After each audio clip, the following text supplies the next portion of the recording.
재난안전 119 안보 토크 시간입니다. 한 주간에 있었던 안보 이슈, 오늘도 백승주 전쟁기념사업 회장과 자세히 짚어보겠습니다. 자, 어서 오십시오. 예, 안녕하십니까. 반갑습니다.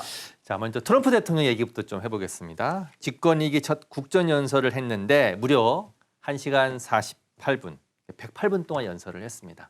뭐 기립박수도 있었고 민주당 의원들은 그냥 보기만 했는데, 자, 미국 우선주의를 강조하면서 경제와 안보 성과를 자평했습니다. 자화자찬 많이 했고요.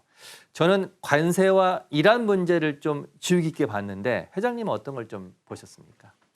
저는 개인적으로는 북한 문제 좀 언급하지 않을까 예. 굉장히 기대를 했는데 아무튼 트럼프는 기록을 좋아하는 것 같아요. 예, 그 본인이 갖고 있는 약간의 아킬레스건이 예, 나이 많은 대통령이잖아요. 예, 그래서 이번 연설한 시간이 1시간 48분 예. 이승기 기자님 이야기했는데 최장 그 역대 기록이래요. 예, 그 클린턴 그 젊은 대통령이 1시간 28분을 했대요. 아, 무려 20분을 더 하셨네요. 20분에서 이제 미국 대통령의 그 신년 연설 역사상 가장 긴 연설을 했고 또 거의 출정식 분위기, 예, 축제 분위기로 만들고 예, 약간의 뭐 또 야당에서는 또 뭐 좀 조롱이 있었지만 예, 하여튼 트럼프는 그런 기록 퍼포먼스를 굉장히 잘하는 것 같아요. 거의 예. 출정식 같은 분위기였는데 아무튼 제가 관심 있게 봤던 북한 핵 문제 전혀 언급이 없었어요. 예. 그런데 1시간 48분 동안 뭐 했느냐? 예. 자화자찬. 아, 예. 내가 미국을 더 강하게 만들고 있다. 박수 좀 쳐주세요. 응원 예. 좀 해주세요. 예. 이런 내용으로 구성되어 있죠. 예.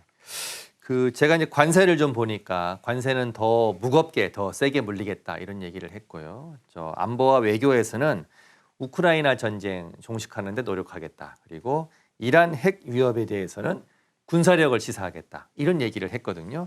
자, 그런데 북한 얘기는 말씀하신 대로 안 했죠. 빠졌습니다. 예. 어떤 이유가 있습니까? 하여튼 관세 이야기를 많이 한 것은 지금 최근 대법원에서 트럼프의 관세 정책에 대해서 미국의 헌법 정치를 위배한다고 판정을 해서 예. 그 트럼프도 굉장히 당황스러운데 그 대법원의 판단에 굴하지 않겠다는 그런 메시지를 좀 담아내려고 했던 것 같고요. 예. 외교 문제에서 이제 북한 문제를 언급하지 않은 이 부분에 대해서 우리가 참 봐야 될 부분이 뭐 이란에 대해서 강경한 반응을 쏟아내고 이러는데 왜 북한에 대해서 이야기하지 않을까? 예. 북한과에 대해서 먼저 에이펙 경주에 왔을 때도 트윗을 날려서 저 김정은하고 만나고 싶다는 메시지 계속 냈거든요. 예. 그 마지막 이제 우크라이나 다루고 중동 다루고 중국을 때리면서 북한 핵 문제를 좀 뭔가 여기 성과를 얘기해서 지금 예. 때리는 모습 그렇게 김정은을 압박하는 모습이 북한 핵을 다루는 게 좋을까 아니면은 좀 방치 비슷하게 해서 대화하는 모습을 갈까 이런 고민 속에서 이 빠진 것은 예. 대화의 무게를 두지 않냐. 또 개인적으로 또 뭐 많은 뭐 교환을 한다 그래요. 뭐 또 저 메시지 보내고 받고 예. 그런 정보도 있고 한데 먼저 경주 왔을 때 입장이라든지 그간의 여러 가지 봐서 행보를 받을 때는 김정은과의 어떤 여러 가지 대화하는 모습을 연출해서 대화하면 세계 뉴스를 사로잡거든요. 귀한 걸 노벨 잡거든요. 평화상 계속 얘기하고 있지 완전히 않습니까? 지금 예. 김정은과 만나면은 김정은도 덕보지만 트럼프도 동북아 평화의 어떤 하나의 큰 뭐 진전을 보이는 이런 모습을 연출할 수 있기 때문에 예. 그것을 위해서 여지를 남겨두고 있다. 대화를 위해서 약간의 여지를 남겼고 대화를 국정 연설에서 북한 얘기는 하지 않았다. 이 말씀이신 것 저는 같은데. 그렇게 짐작해 봅니다. 예.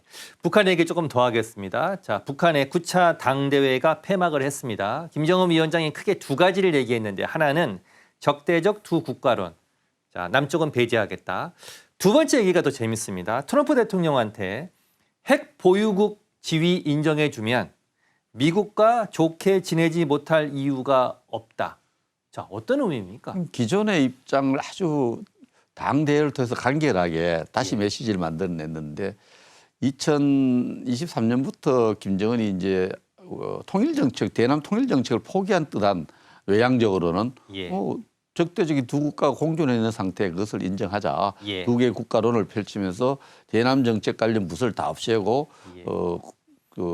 적대적 두 개의 국가론을 펼치지 않습니까? 이것을 다시 명확히 했고요. 예. 통일의 대상이 아니다. 예. 그냥 적대적으로 군사적 대치하고 있는 두 국가론을 기준사실했는데 그건 두 국가론을 펼고 미국에 대해서는 메시가 계속 감명해요. 우리 대등 국가론 비슷한 거예요. 미국하고 내하고는 미국하고 북한하고는 이제는 핵 보유하고 있는 핵 보유 정도가 아니고 핵 강대국끼리 놀자 이거죠. 핵 강대국끼리. 남쪽은 제치고 핵 강대국이 미국과는 미국이 뭐 러시아나 중국이나 핵을 가진 국가 잘 지내듯이 예. 핵을 가진 북한하고도 못 지낼 필요가 있느냐. 나는 그래 잘 지낼 준비가 되어 있다. 트럼프 들으라고 이제 우리 핵 가진 국가끼리 대등하게 놀고 또 그 핵 문제도 그런 상황에서 핵 보유국을 인정해 주면 만나겠다 이런 메시지인데 미국과 이제 대등하다 이런 좀 입장을 내놨다고 봅니다. 트럼프 대통령 미국 백악관에서 화답했습니다. 자, 트럼프 대통령은 김정은과 조건 없는 대화 열려 있다 이렇게 화답을 했고 지금 4월에 트럼프 대통령이 중국을 방문합니다. 그러면서 계속 김정은 위원장하고의 대화 자리를 만들려고 지금 모색하고 있는데 이런 어떤 유화적인 움직임이 좀 영향을 줄까요? 어떻게 보십니까? 그런 포석으로 봐야죠. 외교가 정상적인 관계라면 보통 정상회담이 이루어지려면 6개월 전에 정상회담에 대한 합의를 하면 의제를 그때 계속 조율해가 의제 세팅을 하는데 지금 북한하고는 그렇지 않은 상황에서 지금 계속 그 트럼프는 기분 나쁜 뉴스는 아니에요. 추측은 아닌데 북경을 방문할 때 김정은을 만날 기회를 만들지 않겠느냐는 외교 추측이 계속 나오거든요. 에이펙에 왔을 때 경주에 왔을 때 그런 이야기를 했기 때문에 그런 측면에서 트럼프로서는 김정은을 만나는 것이 결코 외교적인 커리어를 샀는데 외교적인 업적을 샀는데 나쁘지 않다 이렇게 판단하고 있는 것 같아요. 회장님의 예측을 좀 여쭤보겠습니다. 만날 가능성 있습니까 없습니까? 그 선택은 김정은에게 있는데요. 그 김정은이 이제 지금 베네수엘라 사태라든지 이란 사태를 보면서 큰 소리 치면서 한편 겁내는 부분이 있어요. 그래서 김정은의 생각이 만나는 쪽으로 기울 수 있다고 봅니다. 만날 가능성이 높다 이렇게 보시는 거네요. 트럼프는 뭐 만나자면 조건 없이 만나자 했잖아요. 그렇게 어디서 만날지는 모르지만은 김정은이 화답할 가능성이 좀 있습니다. 4월 달에 미국과 북한이 대화 테이블에 앉을 가능성이 있다. 이렇게 보시는 겁니다.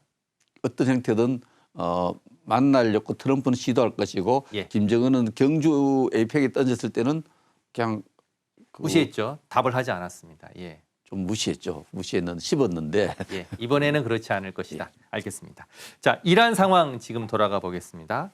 트럼프 대통령은 국정연설에서 이란의 핵무기 보유를 절대 허용하지 않겠다 이렇게 강경하게 발언을 했습니다. 스위스 제네바에서 미국과 이란의 3차 핵 협상이 있었고요. 오늘 새벽에 종료가 됐습니다. 지금 보시게 된 뉴스는 협상 전의 리포트입니다. 보시고 얘기 계속 이어가겠습니다. 국정연설 무대에 오른 트럼프 미국 대통령은 이란이 아직 핵무기 포기 의사를 명확히 밝히지 않았다고 지적했습니다. 그러면서 세계 최대 테러 지원국인 이란의 핵 보유를 절대 허용하지 않겠다고 못 박았습니다. They want to make a deal, but we haven't heard those secret words. We will never have a nuclear weapon. 이란이 유럽과 해외 미군 기지를 위협할 수 있는 미사일을 개발했다면서 필요하다면 이란을 상대로 무력 대응을 주저하지 않겠다고 경고했습니다. 벤스 부통령도 이란이 핵무기 개발을 시도하면 군사적 목표가 될 것이라며 하메네이 최고 지도자를 향해 미국의 핵무기 보유 불가 원칙을 수용하라고 거듭 촉구했습니다. 미국과 이란의 3차 핵 협상을 앞두고 대통령과 부통령이 잇따라 군사행동을 언급하며 이란을 압박한 겁니다. 이란은 트럼프 대통령의 주장을 일축했습니다. 이란 외교부는 트럼프 대통령이 밝힌 이란의 핵 프로그램과 탄도미사일, 시위 사망자 숫자 등이 모두 거짓말이라고 반박했습니다. 이런 가운데 페제시키안 이란 대통령은 3차 핵 협상 전망이 밝다며 기대감을 보였습니다. 반면 미국은 항공모함 2개 전단과 전투기 150여 대를 중동에 전진 배치해 협상이 실패하면 군사행동에 나설 것이란 관측을 낳고 있습니다. 미국은 또 이란의 석유 수출과 관련된 개인과 기관, 선박 등을 제재 명단에 올려 이란의 자금줄 차단에 나섰습니다. 두바이에서 KBS 뉴스 김계영입니다. 회장님, 3차 핵 협상 오늘 새벽에 끝났습니다. 이거부터 정리하고 좀 여쭤보겠습니다. 좋은 소식이 하나 있고 나쁜 소식이 하나 있는데 나쁜 소식부터 듣겠습니다. 자, 오만 외무장관, 오만이 중재국인데 협상 끝나고 상당한 진전이 있었다라고 발표했는데 제가 보기에는 협상 내용이 합의된 게 별로 없는 것 같고요. 좋은 소식은 다음 주에 오스트리아 빈에서 계속 협상을 진행하겠다. 그래서 당장 미국이 이란을 공격하는 건 좀 뒤로 늦춰질 것 같다. 이게 이제 좋은 소식이고요. 협상 내용을 좀 살펴보니까 이란은 우라늄 농축을 일시적으로 동결하겠다. 그리고 그 농축도를 지금 60% 정도로 지금 농축하고 있는데 그걸 일시적으로 좀 낮추겠다. 그렇지만 탄도미사일 사거리 제한 같은 것은 협상의 테이블에 올리지 않는다. 이렇게 주장을 했고요. 이제 미국 입장은 이란의 핵시설 3곳에 대해서 모두 해체해라. 농축 중단. 그리고 남은 농축 우라늄은 미국에 인도해라. 그리고 이런 핵 협상은 합의는 영구적이다. 이렇게 지금 강경하게 맞서고 있는데 이 정도의 사안이면 협상이 될 가능성, 타결될 가능성이 있습니까? 우선 우리 이승기 기자님 분석에 동의를 하는 부분이 다음 주에 예. 빈에서 협상을 계속하기로 했거든요. 그렇죠. 회담 속행 분위기 속에서 회담을 계속하겠다는 얘기는 그 기간 동안에 미국이 이란을 군사적으로 공격한다는 것은 그 명분이 약하지 않습니까? 그렇죠. 협상이 진행 중이기 때문에 예. 그러면서 이란이 일단 회담을 속개하는 분위기를 끌고 간 것은 이란 외교에 약간의 뭐 안도할 수 있는 그런 부분, 한정승이다. 네. 안도할 수 있는 부분인데 예. 그 회담의 내용을 보면은 큰 진전이 없어요. 예.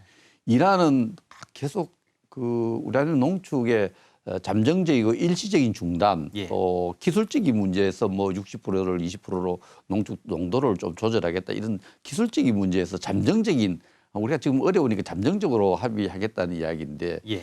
미국은 영구적인 걸 원해요. 그렇죠. 그러면 농축하는 거 20% 60% 관심도 없어. 우리는 농축하는 시설 자체 해체해라. 예. 영구적으로 핵을 안 가겠다고 해라. 그러고 아울러서 그 사거리를 자꾸 연장시키고 탄도미사일.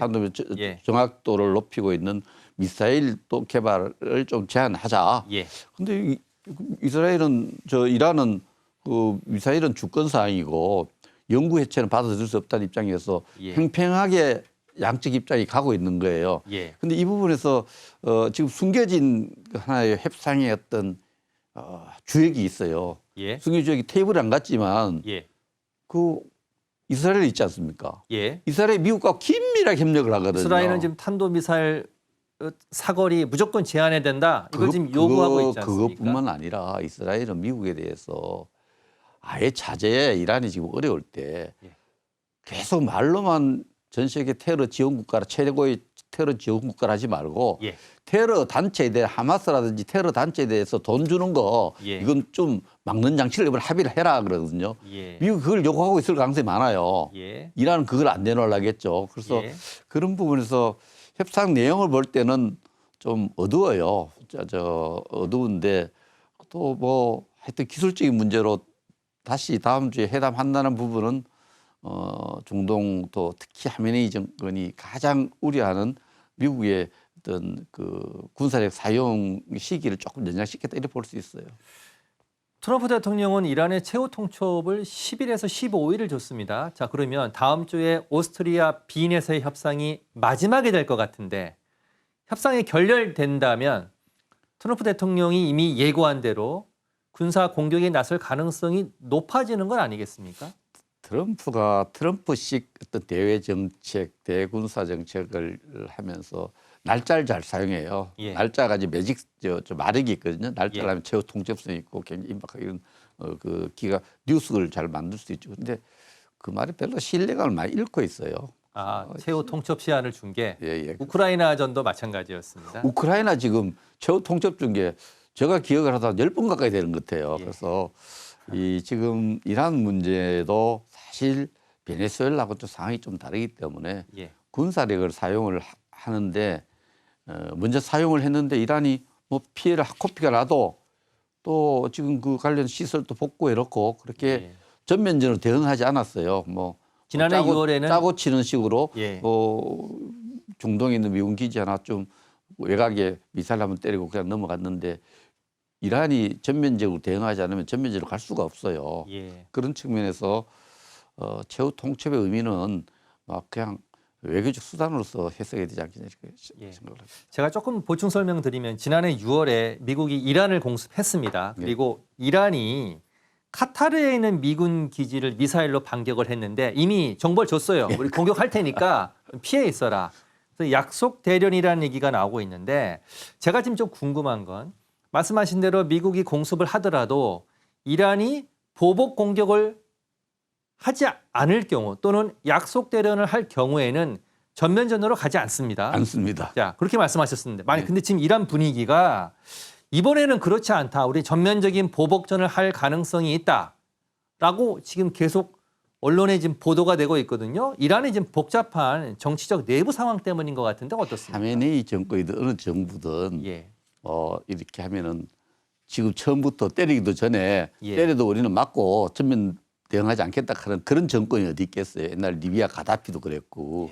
그래서 이것도 이란으로 입장에서는 지금 그 미국이 만약에 군사적 공격하면은 미국이 정말 공격을 후회할 정도로 우리가 피해를 강요하는 그 보복 능력, 보복 전쟁, 보복적인 조치를 취하겠다고 지금 무기도 보여주고 능력도 보여주면서 그렇게 대응하는 게 예. 그 이란 체제의 어떤 생존 전략이죠. 지금부터 우리 약속 대응 하겠다 하겠어요? 지금부터 이란은 공격하면 대응하겠다. 우리도 전면전에 나서겠다. 중동에 있는 모든 미국 시설과 미국 민간이 나겠다 그러고 그 당시에 1979년에 이란은 아주 외교 역사상 그런 일이 없는데 팔레비 왕이 미국 갔을 때 그걸 귀국시켜라. 강제 귀국을 안 시키면은 그래서 어떻게 했습니까? 테헤란에 있는 미국 대사관 외교관들을 인질로 잡은 이란이에요. 이란은 아마 극단적으로 만약에 미국이 군사적 공격을 감하면 미국의 국민들을 가장 고통스럽게 하는 방법이 뭐냐? 예. 중동에 있는 미국 대사관들을 인질을 잡는다든지 이렇게 미국 국민들의 어떤 공격 잘못했다 이야기가 나올 수 있는 그러한 예. 보복 수단을 찾을 겁니다. 전면전보다는 그걸 우리가 피해 강요 능력, 피해 강요하는 수단, 비대칭 군사 작전이렇게 볼 수 있는데 그러한 수단을 강구하고 있을 거예요. 회장님이 보시기에 미국이 공습을 주저하는 이유 몇 가지 이유가 있을 것 같습니다. 이게 전면전으로 확대될 수도 있고요. 미국이 좀 주저하는 부분은 왜 어떤 이유 때문에? 군사 작전을 할 경우에는 군사 작전 이후에 하나의 민사 작전 개념이라 볼 수 있는데 군사 작전 이후에 원하는 질서가 있어요. 예. 그 질서를 만드는데 정교한 플랜이 필요한 거예요. 네. 이란을 베네수엘라를 공격하고 나면 베네수엘라 정부를 어떻게 통제해서 미국의 이익에 맞게 이렇게 질서를 끌어갈 프로그램이 짜여져 있고 자신이 있는데 예. 이란의 경우에는 79년 체제 이후에 신정 체제라 그러는데 예. 이 체제가 군사적 공격하고 난 뒤에 이란을 미국이 원하는 방향으로 친미 정권으로 만들고 이란의 모든 정책 결정을 미국에 유리하게 하도록 할 그런 프로그램을 만들고 그걸 이행할 수 있는 자신감이 없습니다. 예. 그래서 이란을 공격 이후에 그럼 어떻게 할 거냐에 대한 어떤 정교한 시나리오가 지금 이란의 여러 가지 국내 사정이라든지 중동 질서라든지 이런 거 봤을 때 지금 트럼프 자신 못하는 거죠. 장기전으로 갈 수도 있으니까 좀 그것만큼은 지금 상당히 고민을 좀 하고 장기전으로 전면적으로 뭐 가는 그런 상황보다도 중동에 있는 미국의 많은 국가 핵심 이익 시설에 대한 보호에 대한 문제 이런 문제들도 굉장히 이란이 결국 이란의 힘이라는 게 뭡니까? 이란 자체가 갖고도 무장력도 있지만 많은 테러 단체에게 돈을 대주지 않습니까? 테러 단체가 이란과 함께 미국의 여러 가지 이익들을 공격하면 미국도 감당하기가 좀 어느 부분이 있습니다. 다음 주 오스트리아 빈에서 협상이 이어진다고 하니까 그 상황을 좀 살펴보도록 하겠습니다. 자, 우리나라 안보 현안도 좀 짚어보겠습니다. 한미 연합 연습이 다음 달 9일부터 19일까지 진행이 되는데 지금 한미가 훈련 규모와 범위를 놓고 이견을 보이고 있습니다. 준비된 뉴스 먼저 보시겠습니다. 상반기 한미 연합연습 자유의 방패 FS 연습이 다음 달 9일부터 19일까지 진행됩니다. 통상 이 기간 야외 기동훈련이 집중 시행되는데 지휘소 연습과 연동해 연합작전 숙달 효과를 극대화하기 위해서입니다. 우리 측은 대북 유화 기조 속에 연습 기간 야외 기동 훈련을 다른 기간으로 분산, 축소한다는 방침을 세웠습니다. 문제는 한미 간 훈련 계획이 아직도 합의되지 못했다는 점.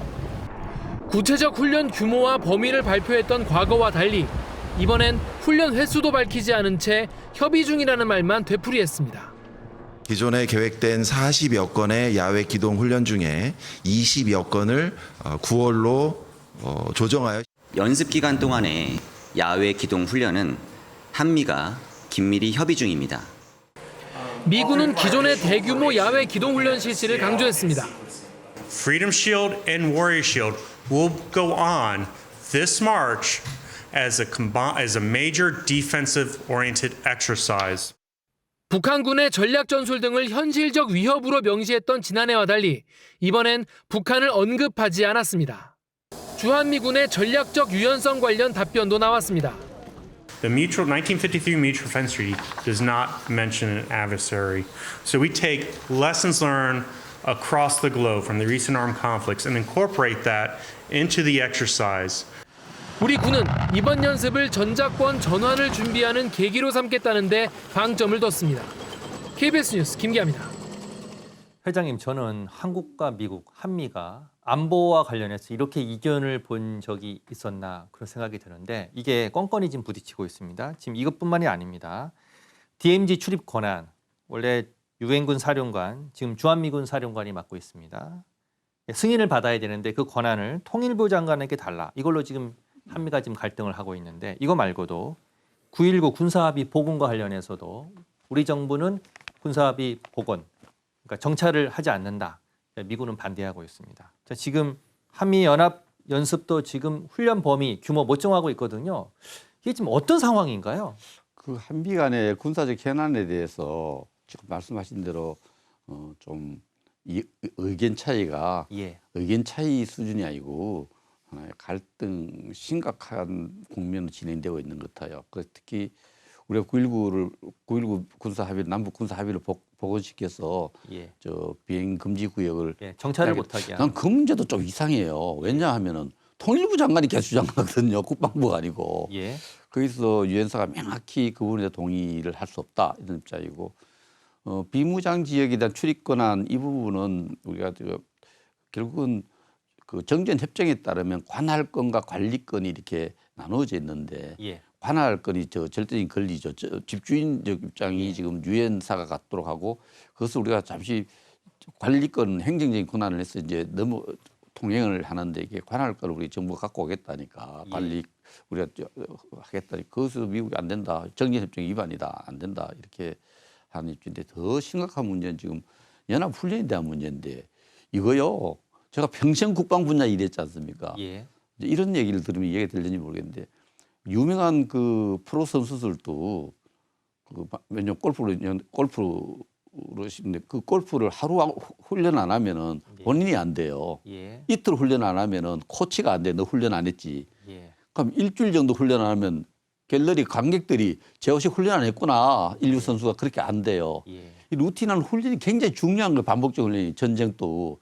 그래서 연습을 안 하겠다. 연습 훈련을 중지하겠다. 축소하겠다는 거는. 축소하겠다는 안 하는 것도 아니고 축소하고 좀 시기를 나눠서 하겠다는 이 부분에 거니까. 대해서는 예. 굉장히 신중한 입장이 필요하고 임무 중심으로 생각하는 미군 입장에서는 훈련 연습을 이렇게 갑자기 줄이자는 문제에 대해서 예. 굉장한 어떤 받아들일 수 없다는 입장이고 예. 우리 정부는 이 군사 연습을 조금 안 하면은 축소하고 이러면은 남북 관계의 어떤 대화의 숨통을 좀 만들 수 있지 않을까 이런 예. 기대를 하는데 예. 김정은이 지금 저 9차 당대에서 한 입장이나 이런 부분들 보면요. 우리가 그 대화를 구걸한다 해서 대화를 호소한다 해서 대화가 문이 열리는 게 아니에요. 예. 이런 문제에 대해서 뭐 한미 또 나토와 미국도 갈등을 빚고 있고 또 미국이 다른 동맹국가도 갈등을 빚고 있는 부분이 있지만은 우리도 뭐 입장 차이가 있을 수 있는데 예. 이런 부분이 이렇게 이 여러 가지 냉전이 심화되는 분위기에서 또 우리 한국과 미국 정부가 지금 전체 안보 틀 협력의 틀은 유지되지만은 이렇게 기술적인 문제에서 연습이라든지 또 비무장 지역에 대한 어떤 관리 문제라든지 또 그 9.19 합의 문서에 대한 복구 문제에 있어서 입장 차이가 공개적으로 나면은 예. 미국 지도자들이 보고 또 중국 지도자도 이 현상을 보면은 중국은 한미간을 자꾸 이간시키고 싶을 거 아니에요. 예. 트럼프는 이거 문제 있는가 이렇게 생각할 거 아니에요. 보고를 받으면은 예. 일본도 한국 못 믿으니까 미국과 일본 간에만 협력합시다 이렇게 나올 수 있는 부분이 있기 때문에 이런 여러 가지 정치를 종합적으로 판단해서 입장 차이는 있을 수 있어요. 예. 입장 차이가 이렇게 밖으로 논쟁이 되고 국제사회에 알려지도록 하는 것은 대단히 우리 안보에 불리한 현상이다. 예. 그래서 우리 정부도 그렇고 미군 당국도 긴밀히 협조하고 정보를 공유하고 논의하고 나서 발표했으면 좋겠다 이렇게 생각합니다. 자, 우리는 대북 유화적 정책의 일관성을 좀 가지면서 북한의 문을 좀 열어보겠다 그런 전략인 것 같고요. 미군은 좀 생각이 좀 다른데 변수가 하나 더 있습니다. 우리는 사실 주한미군의 역할을 대북 억지력에 초점을 두고 생각하고 있는데 미국은 다른 것 같아요.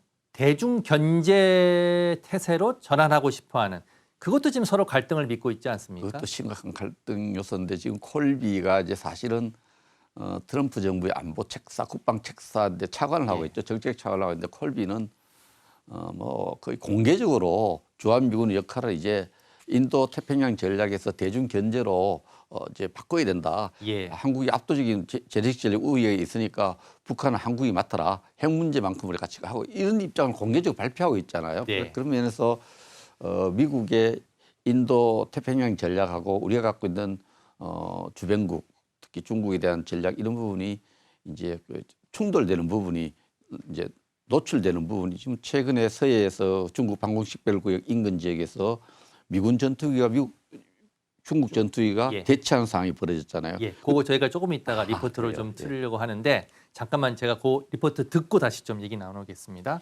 자, 이게 지난 18일에 발생한 일인데요. 서해 상공에서 주한미군과 중국의 전투기가 대치하는 상황이 벌어졌습니다. 뉴스 좀 먼저 보시겠습니다. 주한미군 전투기 10여 대가 서해 공중훈련을 위해 이륙한 건 지난 18일 중국 방공식별 구역으로 접근하자 중국도 전투기를 대응 출격시키면서 한때 미중 전력이 한반도 인근에서 대치하기도 했습니다. 이 같은 상황에 안규백 국방장관과 진영승 합참의장이 주한미군 사령관에게 각각 전화해 항의와 우려의 뜻을 전한 거로 알려졌습니다. 주한미군 측은 앞서 우리 군의 훈련 사실을 통보하며 구체적 비행 목적 등은 설명하지 않았는데 대중관계에 민감한 서해상 공중훈련에 대해 사전 협의가 충분하지 않았다는 점이 항의의 배경으로 보입니다. 주한미군 공군 전력이 중국 방공식별구역 인근에서 독자 훈련을 한 건 이례적으로 대중국 견제 성격이란 해석이 나옵니다. 주한미군의 역할을 북한 대비 전력으로 보는 우리와 인식차를 보이는 가운데 이번 훈련에 중국이 대응할 가능성도 나옵니다. 미중 갈등 하에 처해 있는 우리 한국의 어려움을 그대로 드러낸 사건으로 중국 공군도 대응 조치의 일환으로 카디즈에 진입하는 시도를 할 가능성이 미국이 이미 국방전략서를 통해 주한미군의 태세 조정을 예고한 가운데 다음 달 한미연합연습에서 훈련 시나리오 등을 두고 한미 간 이견이 빚어질 가능성도 있습니다. KBS 뉴스 지형철입니다. 자, 지금 이 문제가 논란이 지금 계속 이어지고 있습니다. 국내 언론이 주한미군 사령관이 사과했다 이렇게 보도를 했더니 주한미군 사령관이 심야에 성명을 발표하고 나는 사과하지 않는다라고 얘기를 했고 오늘 아침 언론 보도에는 이런 대중 강경 노선 이거는 트럼프 행정부의 명확한 메시지다 이 내용까지 나왔습니다. 자, 지금 상황이 한미 간의 어떤 약간 갈등이 지금 계속 노출되는 지금 그런 분위기가 됐습니다. 자, 이건 어떻게 좀 봐야 됩니까? 방공식별구역 나오니까 감회가 새롭습니다. 2013년 가을에 중국이 이전에 없던 중국 방공식별구역을 발표했거든요. 예. 우리 학대에서 우리 정부가 그 당시 박근혜 대통령이 우리도 그러면 좀 더 확대를 하자 이렇게 결심을 해서 제가 그 차관으로서 우리 방공식별구역을 확대하면 조치를 중국방 차관을 통보했던 그 기억이 새롭습니다만 미국은 중국이 발표한 2013년 가을에 발표한 방공식별구역을 인정하지 않고 있어요. 인정하지 않고 있는데 지금 미국이 이번에 방공식별구역 인근까지 가서 훈련을 했어요. 훈련을 하니까 중국이 전투기를 저기에 띄웠습니다. 띄웠는데 예. 그 과정에서 불거진 문제가 우리 국방부 장관과 진정성 합참의장이 미국에 항의한 거예요. 예. 훈련을 중단해달라고. 예. 중단해달라고 항의했더니 우리 일부 언론에서는 또 그 브론슨 사령관이 사과했다고 했는데 또 브론슨 사령관 직접 사과한 적이 없다 그래요. 브론슨 사령관을 뭐 최근 제가 만나서 1시간 이상 대화를 나눠봤는데 이분은 임무에 충실한 분이죠. 늘 미래 임무에 연구하는 분인데 어쨌든 이 상황을 지켜보면은 제가 이제 그 이후에 저도 주한미군 관계자들하고 대화를 해보니까 너 그 정보를 공유해야 되지 않느냐는 쪽으로 이야기를 좀 나누니까 어떤 이야기가 나오냐면은 대만 위협에 대한 대만 해협에 대한 여러 가지 중국의 여러 가지 군사적인 어떤 움직임이 좀 예사롭지 않은 부분이 있어서 그 부분에 대한 대응 훈련을 미국이 할 필요가 있었다 이런 뭐 이야기들이 좀 있어요. 그래서 예. 그런 데 대한 대응인데 우리하고 이제 대만 해협 위협에 대한 또 가까운 시간에 어떤 위협 우발적 상황이 발생할 것에 대해서 미국은 굉장히 있을 수 있다 예민하게 대응하고 있고 준비하고 있고 예. 우리 정부는 그 대중 정책과 관련해서 좀 신중한 입장을 보이는데 어쨌든 노출된 것은 우리 장관이나 합참의장이 미국의 그 연합사령관한테 주한미군 사령관한테 항의하고 또 그 항의에 대한 사과 여부를 발표하는 과정에서 보면은 역대 있을 수 없는 일들이 벌어졌거든요. 예. 그래서 사과를 요구한 것도 공개적으로 요구한 것도 이례적이고 그 요구에 대해서 사과를 하지 않겠다 이렇게 한 것도 있어서 이 문제는 정말 안보를 평생 제가 이 분야에 대한 연구한 입장에서 또 정책을 다루고 국회 국방위 간사로서 일을 한 입장에서 보면은 심각하다. 보통 심각한 상황이 아니다. 제가 좀 걱정스러운 건 저런 안보와 관련된 내용들이 한미 간의 충분한 지금 대화와 토론을 거치면서 물밑에서 잘 진행이 돼야 되는데 그게 진행되지 않고 있다는 거 하나랑 이런 내용들이 언론에 그대로 여과 없이 보도되고 있다는 것도 저는 제가 지금 있습니다. 이승희 기자님과 똑같은 생각인데 예. 우리 정부가 미국에서 그 어떤 목적과 어떤 목적의 훈련이고 얼마 동안 하고 그 훈련 참가는 이런 정보에 대해서 요구할 수 있고요. 예. 이 부분에 대해서 설명을 요구할 수도 있고 또 외교적 조치를 해서 물을 수도 있는데 그걸 공개적으로 사과를 요구했거든요. 예. 공개적으로 장관과 국방부 장관과 국방부 장관이 공개적으로 이 문제를 하려면 사실은 이 외교적인 관계를 치면 미국 국방장관한테 이야기해야죠. 예. 미국 국방부 장관한테 이야기를 해야 되는데 저 장관과 합참의장 우리 안보의 최고 축을 이루는 공개 사과를 요구했다는 건 그래서 미국이 거기 또 우리 나라 채통도 있지 그것도 거기에 대해서 또 예. 연합사령관이 저렇게 나올 때 연합사령관이 대답을 할 때는 제가 통상적으로 할 때는 본인 생각만 하는 게 아니잖아요. 예. 태평양 사령관하고 미국 국방부 수뇌부부터 결심을 해서 이런 예. 메시지를 낼 텐데 예. 사과를 하지 않겠다고 이야기하는 부분에 대해서 우리 정부가 이 부분을 좀 시리어스하게 심각하게 생각했는데 지금은 진짜 경제 뭐 모든 게 좋지만 이 신냉전 시대잖아요. 지금 엄청나게 진영 대결 구도가 심한데 한미 간의 어떤 신뢰, 군사적 안보적 신뢰가 동료되는 것은 안 됩니다. 예. 그 점에서 조금 더 엄중하게 생각하고 이 문제를 좀 지혜롭게 수습이 돼야 됩니다. 지금 수습을 해야 되는데 지금 굉장히 수습하고 있겠죠. 긍정적으로 생각하시면 좋을 것 같습니다. 해야 됩니다. 예. 자, 앞에 리포트를 보면 제가 좀 궁금한 게 하나 있습니다. 자, 미군이 전투기를 띄웠습니다. 서해 쪽에다가. 자, 그러면 훈련이잖아요. 물론 중국 전투기도 대치하는 상황이 됐고 전문가 인터뷰를 보면 자, 그러면 항공 방공 식별 구역에서 중국 공군도 훈련할 가능성이 이제 생겼습니다. 자, 그럼 우리는 어떻게 좀 대응을 해야 됩니까? 그 비행 훈련을 할 때 예. 거기 아예 못 들어오게 하는 것이 아니고 방공 식별 구역이란 것은 들어갈 때 사전에 상대방에게 통보해 주는 거죠. 통보해서 우발적 충돌 우리는 이런 훈련 목적으로 들어가니까 이해해라 양해해라 예. 통보해주고 훈련하는 거지 그 영공 개념하고 달라요. 우리 영공이라는 개념은 아니기 때문에 예. 방공 식별 구역이란 것은 그 영공이 들어올 때 미리 그쪽으로 비행 훈련을 훈련을 들어가니까 한다. 예. 그 훈련인 줄 아니까 공격이 아니고 훈련이니까 그 좀 충돌을 방지하기, 우발 충돌을 방지하기 하기 때문에 충분한 대화를 하면 되는 이미 거군요. 예. 우리가 방공식별구역을 그때 당시에 2013년 가을에 여러 가지 외교부 입장들이 좀뭐 그냥 유감 설명을 내자 이런 입장인데 저하고 국방부 입장을 만들어서 박근혜 대통령이 큰 결단을 내려가 정말 그 해고록에도 나오는데 결단을 내서 우리 방공식별구역을 확대했거든요. 네. 확대하고 난 이후에 중국이 그걸 잘 안 지켜요. 이분만 안 지키는 게 아니고 우리한테 통보 안 하고 훈련할 때가 많았어요. 네. 이런 부분에 대해서 중국도 이번 경우에 자기가 방공식별구역 만들었는데 미국이 인정하지 않아요. 그러나 미국이 훈련기가 뜨니 훈련 목적으로 전투기가 뜨니까 중국이 떴잖아요. 그래서 이 부분은 미국도 중국에 대해서, 중국도 미국에 대해서 우리 정부도 방공식별구역에 진입할 때 신고하도록 하는, 통보하고 우발 충돌 막도하는 이런 규범을 지키는 쪽으로 논의가 진행되면은 아주 긍정적으로 갈 수 있어요. 예. 미중의 갈등 속에서 우리가 어떻게 스탠스를 유지해야 될지 정부 입장에서는 좀 고민이 될 것 같습니다. 자, 마지막으로 러시아 우크라이나 정전 협상 속보 좀 알아보도록 하겠습니다. 지난 24일로 전쟁이 발발한 지 4년이 됐습니다. 올해도 종전은 어려울 거다, 이런 어두운 전망이 나오고 있는데 최근에 전쟁 상황 뉴스 먼저 보시겠습니다. 젤렌스키 대통령이 4년 전 전쟁 초기 작전을 지휘했던 지하 벙커 시설을 공개했습니다. 우크라이나는 독립을 지켜냈고 푸틴은 승리하지 못했다며 다시 한번 항전 의지를 다졌습니다.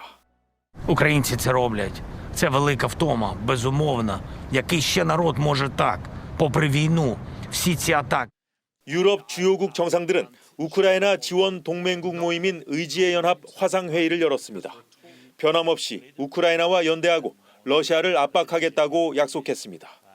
특히 마크롱 프랑스 대통령은 4년 동안 유럽은 더 뭉쳤고 강해졌다며 러시아가 완벽히 패배하고 있다고 주장했습니다. On the fact that militarily, economically and strategically the Russians are being defeated at this very moment.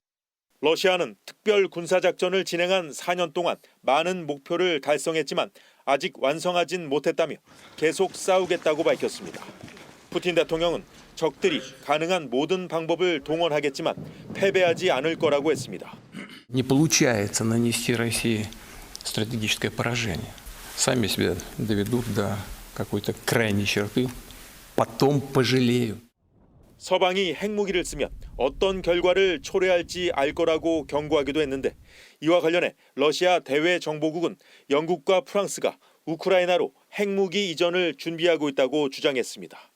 이에 대해 우크라이나와 영국은 러시아가 말도 안 되는 얘기를 지어내고 있다며 사실 무근이라고 반박했습니다. 베를린에서 KBS 뉴스 송영석입니다. 회장님, 전쟁이 발발한 지 4년이 지났습니다. 제가 이제 개인적으로 전쟁을 돌아보면 우크라이나는 4년 동안 잘 버티고 있고 잘 선방하고 있고 러시아는 우리가 생각한 것만큼 강력한 군사 대국은 아니다, 이런 느낌이 들거든요. 어떻게 보십니까? 그렇습니다. 그 특수임무작전 이름으로 우크라이나 돈바스 지역을 러시아가 침략할 때는 뭐 그 한 달 안에, 2주 안에 군사작전을 성공할 것으로 이렇게 생각을 했는데 예. 젤렌스키가 이끄는 우크라이나가 4년 동안 잘 버티고 있죠. 예. 그 부분에 대해서 지금 그 결국은 초기 작전을 시작한 러시아 입장에서는 사실 당황스러운 국면이에요. 4년간 전쟁을 계속 해야 되는 부분인데 오늘 이렇게 화면을 쭉 보면서 느끼는 게 이게 유럽이 강해지고 있다는, 유럽이 우크라이나를 통해서 예. 그 러시아에 대한 어떤 경계심, 또 러시아에 대한 어떤 러시아의 군사 작전을 저지시키는 데 굉장히 중요한 역할을 하고 있고 마크롱의 어떤 목소리를 듣고 쭉 이렇게 보면은 예.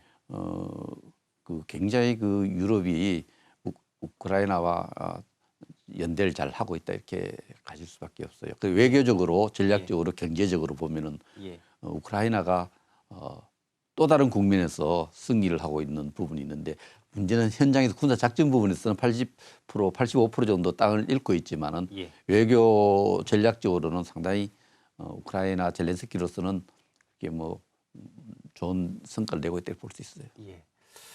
자, 지금 뭐 양국이 다 항전 의지를 밝히고 있습니다. 절대 물러서지 않는다. 종전 협상은 영토 문제 때문에 지금 한 발짝도 못 나가고 있고요. 자, 푸틴 대통령이 말한 것 중에 핵 전력 발전을 최우선으로 두겠다. 핵무기를 사용할 수도 있다. 이런 위협으로 좀 봐야겠죠? 푸틴이 이제 핵 가지 종류의 말을 했어요. 첫째는 영국과 프랑스가 핵무기를 잊어지고 있다는 이야기. 예. 그러니까 우크라이나 전쟁에 먼저 우크라이나 측이 우크라이나를 돕는 측에서 핵 전쟁을 준비하고 있다 이런 논리를 쓰므로써 예. 우크라이나 전쟁에 러시아가 그 핵무기를 선제 사용할 수 있는 가능성을 내비쳤어요. 이건 뭐냐면 유럽이 우크라이나가 도우면 거의 대가를 치를 거라는 메시지가 하나 있고 예. 두 번째 그 러시아가 ICBM이라든지 핵 추진 잠수함이라든지 잠수함에서 발사하는 핵무기라든지 또 핵무기를 사용할 수 있는 폭격기라든지 3대 핵전력을 현대화시키겠다는 이 발표를 했는데 이 부분은 우크라이나 전쟁과 관계없이 예. 트럼프와 지금 푸틴이 뉴스타트 조약을 예. 효력을 중지시킨 상태잖아요. 그러기 끝났죠. 끝난 상태니까 그 끝난 상태에서 러시아가 1년을 연장하자 했는데 트럼프가 안 해줬어요. 중국을 넣고 싶어 했었죠. 그렇죠. 예, 중국도 같이 넣자 하니까 예. 푸틴은 거기에 조금 자존심이 상했는지 그러면 우리가 세계 핵무기를 이렇게 더 현대화 선진화시켜서 발전시키겠다 이런 입장인데 지금 가장 예민한 부분은 약간 푸틴이 좀 당황하고 있는 것 같아요. 예. 그 유럽의 어떤 단합된 저항에 대해서 핵무기를 언급하는 것 자체는 상당히 푸틴이 원하는 대로 자기가 원하는 대로 잘 안 풀린다 이런 모습을 보여준 것 같아요. 근데 푸틴이 핵을 언급한 게 그게 근거가 있습니까? 영국과 프랑스가 우크라이나 쪽으로 핵무기 이전을 준비하고 있다는 거예요. 젤렌스키도 그렇고 영국도 프랑스도 그 운반에 의미가 없어요. 그 무슨 운반을 합니까? 예. 요즘은 미사일이 장거리 미사일 발전해가 있어서 현재 기지에서 바로 때릴 수 있는데 핵무기를 운반하는 것 자체가 예. 그렇게 필요성이 없는 이야기고 저는 푸틴 얘기를 믿지 않습니다. 푸틴은 핵 공격을 한 명분과 빌미를 잡고 싶은 거죠. 유럽에게 예. 너들 자꾸 우크라이나 도우면은 참변을 당할 수 있다. 핵무기 우리 사용할 수 있다. 경고의 메시지다. 선제 사용을 안 하기로 했으니까 예. 선제 사용을 안 했는데 핵을 사용하려니까 상대방이 핵을 사용하거나 사용이 임박할 경우는 핵을 사용할 수 있거든요. 예. 사용의 임박성을 상대방이 핵무기 사용할 수 있는 임박성을 강조한 거죠. 그 자기가 핵을 사용하고 싶다는 얘기죠. 사용할 수 있다는 메시지죠. 예. 자, 벌써 4년이 지났고 러시아 우크라이나 전쟁이 회장님이 보시기에 우리가 이 전쟁으로부터 좀 얻는 교훈, 뭐 아직 종료가 되지 않았습니다. 올해 종전 협상도 될지 안 될지 지금 전망은 어둡고요. 세계 안보 지형도 많이 바뀐 것 같고요. 어떤 걸 좀 우리가 그 속에서 좀 찾아야 될 것 같습니까? 한국 전쟁하고 좀 우리는 3년 끌었는데 4년 끌고 있는데 전쟁의 피해는 고스란히 우크라이나 국민들이 지금 감당하고 있는데 그 나라의 안보를 지키기 위해서는 집단 안보가 굉장히 중요하다는 생각을 가져야 됩니다. 예. 이게 우크라이나가 아무리 군사력을 강화해 한들 러시아의 침략을 어떻게 그렇게 예방할 수 있었겠어요. 그런 측면에서 집단 안보 또 이 집단 안보는 양자 관계를 통한 양자 동맹을 통한 안보 또 예. 유엔 같은 집단 안보 기구를 통한 안보 이런 부분이 있는데 양자 동맹이 얼마나 소중한지. 그래서 6.25가 끝날 무렵에 이승만 대통령이 모든 자존심과 외교적인 모든 걸 동원해서 한미동맹을 만들었거든요. 네. 한미동맹 만들 때 이승만 대통령은 국민들에게는 아니야 우리 혼자도 북진 통일할 수 있어. 미국이 안 도와줘 할 수 있어. 큰 소리 쳤지만은 예. 그 당시에 그 한미동맹을 그렇게 간절히 요구했는데 아이젠하워 대통령한테 그 로버트슨인가 그 차관보가 그러면 들어줄게. 예. 정전하자. 정협정하자는데 그 와서 한미동맹 맺어주겠다니까 이승만 대통령이 이런 얘기를 해요. 당신이 내한테 내민 손은 미국이 내민 손은 물에 빠진 사람에게 손을 내민 것 같습니다. 예. 너무나 감사합니다. 우리나라 대통령이 미국의 차관보에게 눈물을 글썽이면서 한미동맹의 어떤 체결에 미국이 응해준 데 감사했는데 사실 한미동맹 조약이 있었기 때문에 50, 60년대 우리가 열시에 있을 때도 북한의 재침을 막을 수 있었던 거죠. 예. 그런 측면에서 우리가 지금 우리 안보와 관련해서 뭐 이런저런 생각을 할 수 있습니다만은 모든 유럽의 모든 국가들도 마찬가지예요. 왜 미국이 저렇게 관세를 괴롭히고 해도 왜 그 미국에 대해서 당장 그렇게 섭섭한 마음을 표현하지 못하느냐. 안보가 중요하기 때문에요. 양자 집단 안보. 그래서 한미 동맹이 굉장히 중요하다. 우크라이나 같은 운명을 안 맞으려면 한미 동맹이 중요하고 그런 데 대한 국민적 공감대를 만드는 계기가 됐으면 좋겠다. 예.